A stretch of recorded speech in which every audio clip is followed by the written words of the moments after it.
Welcome to my channel Lavanya Gopal 1666. మీకైతే ఈ వీడియోలో నేను పెరుగు ఆవడ లేదా పెరుగు గారె అంటారు కదండి, ఆ రెసిపీ అయితే మీకు చూపిస్తున్నాను.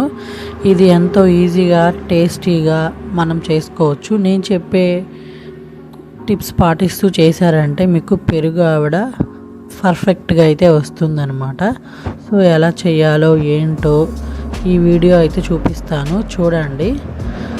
ఈ పెరుగు ఆవడ కోసం ముందుగా మనం తోడు పెట్టుకున్న పెరుగుని తీసుకొని ఆ పెరుగుని కొంచెం విస్కర్తో కానీ మజ్జిగ కవంతో కానీ బాగా తిప్పుకోండి. అట్లా లూజ్గా వచ్చేటట్టు బాగా తిప్పుకోండి.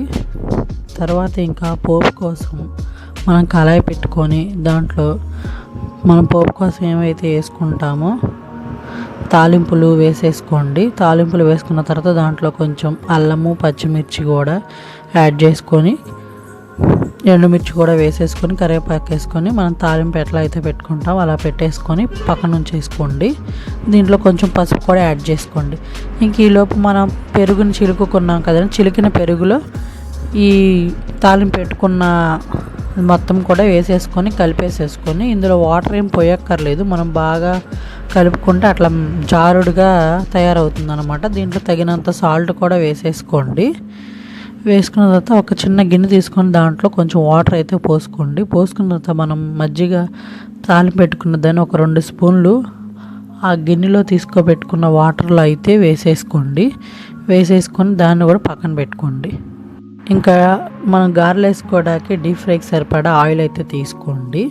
ఇంకా మనం గారె పిండి కూడా చూడండి, మనం ఇడ్లీ పిండికి వేసుకుంటాం కదా, అట్లా కొంచెం మరీ జారుగా కాకుండా మరీ గట్టిగా కాకుండా ఇట్లా నేను వీడియోలో చూపిస్తున్నట్టయితే ఇడ్లీ పిండిలాగా ప్రిపేర్ చేసుకోండి గారె పిండిని. సో ఇంకా ఒత్తుకుంటూ మెత్తగా ఒక ఆయిల్ కవర్ మీద అయితే నేను ఇట్లా ఒత్తుకుంటూ చక్కగా గారెలను అయితే ఒకదాని తర్వాత ఒకటి ఆ డీప్ ఫ్రై సరిపడా ఆయిల్ వేసుకున్నాం కదా దాంట్లో అయితే వేసేసుకోండి.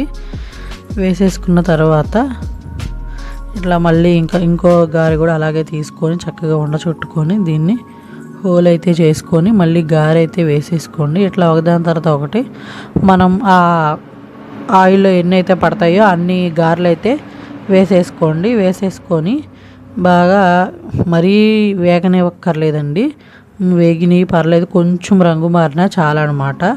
సో ఇవన్నీ అటు ఇటు తిప్పుకుంటూ వేయించుకుంటూ ఉండాలి గారెల్ని ఇలాగా. సో చాలామందికి పెరుగు ఆవడ చేసినప్పుడు గట్టిగా ఉన్నాయి, స్మూత్గా లేవు, కొంచెం హార్డ్గా ఉన్నాయని అంటారు. ఆ హార్డ్గా ఉండకుండా ఉండాలంటే ఈ ఏగిన గారెలు మొత్తాన్ని కూడా ఏం చేయాలంటే వీటిని మనం పెరుగు వేసిన నీళ్ళు ఉన్నాయి కదండి, మనం ఇవి వేగంగానే తీసి ఆ పెరుగు కలిపిన వాటర్ ఉన్నాయి కదా ఆ వాటర్లో అయితే తీయంగానే వేడి నూనెలో నుంచి తీసి దాంట్లో అలాగా వేసేసుకోండి. వేసేసుకుంటే ఏంటంటే అది గారె అనేది బాగా మెత్తగా అవుతుందన్నమాట. కొద్దిసేపటికి మనం తాలింపు పెట్టుకున్నాం కదా పెరుగు, దాంట్లో అయితే ఒకదాని తర్వాత ఒకటి వేసేసుకుంటూ ఉండండి. వేసేసుకున్న తర్వాత ఇట్లా ఒక 2 అవర్స్ ఉంచారంటే మన టేస్టీగా 2 అవర్స్ ఉంచిన తర్వాత ఇట్లా తీస్తే చూడండి ఇంకా మనకి పెరుగు ఆవడైతే రెడీ అయిపోతుంది అనమాట. సో ఇది ఎంతో టేస్టీగా చాలా బాగుంటుందన్నమాట. నేను చెప్పిన టిప్స్ పాటించండి. సో మెత్తగా నోట్లో వేసుకోగానే కరిగిపోయి పెరుగు ఆవడైతే రెడీ అయిపోతుంది అనమాట. చూడండి, నేనైతే ఇది రెగ్యులర్గా చేస్తూ ఉంటానన్నమాట. ఈ రెసిపీ కనుక మీకు నచ్చినట్టయితే లైక్ చేయండి, షేర్ చేయండి. నా ఛానల్ అయితే తప్పకుండా సబ్స్క్రైబ్ చేసుకోండి. ఇట్లాంటి కుకింగ్ వీడియోస్ కూడా చాలా చేస్తాను.